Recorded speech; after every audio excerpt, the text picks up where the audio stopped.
Essa proposta de emenda constitucional, que é de autoria da Lavra, do deputado do Paraná, Luiz Carlos Rauli, ela é uma afronta à Constituição brasileira. E ela é uma afronta ao que de mais caro a nossa Constituição tem, que é dar ao povo a decisão sobre forma e regime de governo.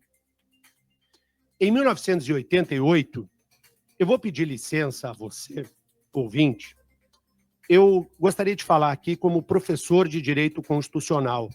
Não quero falar mais como jornalista, que sou há mais de 30 anos, e nem como deputado. Eu gostaria de pedir licença para te dar uma pequena aula de história da Constituição brasileira, que eu acho que é para a vida toda. Isso que eu vou falar aqui não deveria ser da sala de aula de um curso de Direito. Isso deveria ser lecionado no colégio. E eu me comprometo com você a não emitir uma única palavra em juridiquês. Eu vou falar do jeito mais simples e simplificado possível. Eu vou te dar uma pequena aulinha sobre história da Constituição. Em 1988, quando a nossa Constituição estava sendo redigida, ficou uma dúvida por parte dos parlamentares se nós seríamos uma república ou uma monarquia. Ou se nós seríamos uma forma de governo presidencialista ou parlamentarista. Nós decidiríamos, por plebiscito, a população brasileira e não o Congresso.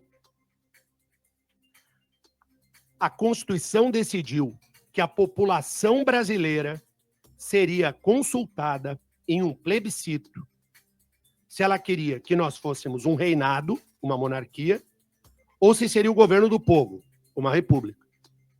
E depois, se seríamos um regime presidencialista, como chefe de governo e chefe de Estado, o presidente da República, ou se nós teríamos um regime parlamentarista, em que o chefe do governo seria o primeiro-ministro e o chefe de Estado seria o presidente ou o rei. Nós fomos consultados. Os mais antigos vão lembrar, em 1993, no dia 21 de abril de 1993, o povo brasileiro foi às urnas e escolheu que o Brasil seria uma república presidencialista. Nós escolhemos. Nós abdicamos de voltar a ser uma monarquia e refutamos a ideia de sermos um país parlamentarista. Fosse uma república parlamentarista ou uma monarquia parlamentarista, em que quem manda é o primeiro-ministro. Nós, povo brasileiro, majoritariamente, escolhemos pelo voto direto, secreto e universal, todos votamos em plebiscito que seríamos uma república presidencialista. Se há uma ideia de semipresidencialismo, uma mistura de presidencialismo com parlamentarismo, se a ideia é apresentar uma proposta de emenda à Constituição sobre isso, quem tem que dizer sim ou não, não é o Congresso Nacional. Quem tem que dizer sim ou não é o povo em plebiscito. Irresponsável o deputado Rauli. Não por causa da ideia, a ideia é discutível, mas pela afronta clara e direta, pela bofetada que se está dando no povo brasileiro, que o povo decidiu que o regime é presidencialista. Nós somos uma república presidencialista não porque o Congresso decidiu, não porque deputados e senadores assim decidiram, e sim porque o povo, em democracia direta, por plebiscito, falou que seríamos uma república presidencialista. Você sabe quem quer mudar? quem anseia pela mudança para o semipresidencialismo, o ministro do Supremo Tribunal Federal, Gilmar Mendes. Ele é o maior defensor dessa ideia. O deputado Raul está fazendo algo que o Supremo deseja. Me perdoa, Raul, eu gosto de você, você é meu colega de partido, mas o meu compromisso não é com o partido. Antes de qualquer questão partidária, antes de qualquer questão que envolva o meu posicionamento político partidário, muito antes, está o meu compromisso com a Constituição e com o Brasil. Eu jamais apoiarei uma mudança na forma e no regime de governo se não for por meio de plebiscito. Porque assim a Constituição disciplinou em 1988. Poxa vida, qual a dificuldade que a classe política em Brasília tem de entender que o povo é soberano? A mesma Constituição que pode vir a receber essa emenda diz lá, no seu artigo 1º, o artigo número 1, a abertura do texto constitucional, o artigo 1º diz: todo poder emana do povo e será exercido diretamente ou por meio de seus representantes. O nome disso é democracia direta. É o povo que decidiu que nós somos uma república presidencialista. Foi o povo. E sempre deverá ser o povo, porque todo o poder emana do povo. Isso eu quero te chamar a atenção de como os deputados e senadores que escreveram a Constituição foram corretos nesse ponto. A frase poderia ser: o poder emana do povo. O que o poder constituinte, que redigiu a Constituição, fez questão de escrever lá no artigo 1º? Todo o poder emana do povo. Todo o poder é nosso. Essa mudança na Constituição, eu não estou dizendo, eu nem estou discutindo aqui se o semipresidencialismo seria uma boa solução para o Brasil. Eu nem entrei nesse mérito, podemos falar sobre isso no Jornal de Amanhã. Eu nem estou discutindo isso. Eu estou discutindo a forma que se faz as coisas nesse país. Eles passam por cima da vontade popular na base da assinatura e da caneta.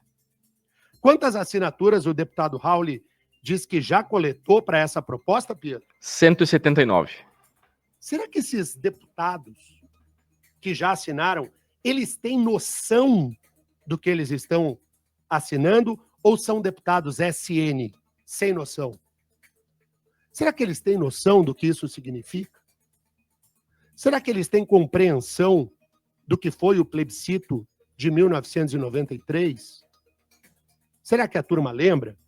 Eu vou fazer um convite aos ouvintes um pouco mais velhos, com 45 para frente aqui para lembrar. Quem tem menos de 45 anos acho que não vai recordar. A propaganda na televisão para esse plebiscito era obrigatória, a propaganda, e ela era dividida em 2 blocos. O primeiro bloco era para discutir se o Brasil seria uma república ou se seria uma monarquia. E aí a propaganda da monarquia era super engraçada. Ela era engraçada porque vinha a família de Orleans e Bragança na propaganda, os descendentes do rei, né? A turma que descende do Pedro I, primeiro imperador do Brasil, Dom Pedro I, filho do Dom João VI, que voltou a Portugal, e o Dom João VI disse: faça a independência antes que um outro aventureiro faça. E aí foi proclamada a independência do Brasil, às margens do Ipiranga, de um jeito que não foi te contado direito no colégio. Não foi uma bravura que ergueu a espada e gritou independência ou morte, não foi assim. Uma hora eu falo sobre isso. Mas às margens do Ipiranga, o brado retumbante da independência foi gritado pelo Pedro I. Ouviram do Ipiranga, às margens plácidas, um brado retumbante. O nosso hino fala. Qual foi o brado? Independência ou morte? Em 1822. E mantivemos o regime monárquico no Brasil por 2 reis, né? Nós tivemos 2 reis no Brasil, o Pedro I e o Pedrinho, o Pedro II. Talvez o maior governante que já habitou essa terra tropical. O maior governante que o Brasil tenha tido ao longo do tempo, talvez tenha sido o Pedro II. A história de Dom Pedro II é maravilhosa. Se eu fosse dizer, o que eu deveria estudar na história do Brasil, Denian, que você indica? Eu te diria, estude a história do Pedro II. Uma história linda, de um menino. Passaram o governo para um menino de 14 anos. E esse menino acabou com a escravidão. Esse menino ajudou a ideia de um país ligado pelos seus princípios, que eram princípios muito sólidos. Era um menino muito estudioso e muito inteligente. Mas foi proclamada a República em 1889. Então, nós tivemos monarquia no Brasil entre 1822 e 1889. De 1889 para frente, turma, quando é que foi proclamada a independência do Brasil? A independência, 7 de setembro de 1822. E a República, 15 de novembro de 1889. De 15 de novembro de 1889 até hoje, nós somos um país republicano, um Estado republicano. Presidencialista desde sempre, desde a República Velha, depois com a Revolução de 30, o Estado Novo. Ao longo dos anos, sempre uma república presidencialista. Sempre. Não às vezes. Mas em 88, quando a Constituição foi redigida, se oportunizou ao povo voltar ao passado. O povo não quis. E não quis também inovar. Não quis um parlamentarismo. Quis ser uma república presidencialista. Aí agora, deputados federais assinam um papel para mudar aquilo que o povo escolheu. Será que ninguém discute que nós não somos uma banânia? Será que esses senhores deputados pegaram para ler o que é essa PEC? Será que eles têm ideia do que foi a construção da história desse país? É muito triste. É muito triste. O Brasil, eles mudam forma e regime de governo por emenda constitucional, numa afronta clara à Constituição. É claro que aqueles que querem o semipresidencialismo dirão que isso não é tema de plebiscito. Eles dirão que não. Não, isso não é tema de plebiscito. Mas aí lá na propaganda daquela época, os mais antigos vão lembrar, vinha o rei e entrava uma coroa no ar, assim, girando. Vote no rei. Monarquia. O povo votou na república. Depois, na hora do parlamentarismo versus presidencialismo, o povo escolheu o presidente. Não escolheu o meio do caminho. Aí eles vão lá aprovar uma PEC. O Brasil, ele é, antes de tudo, um país cansativo.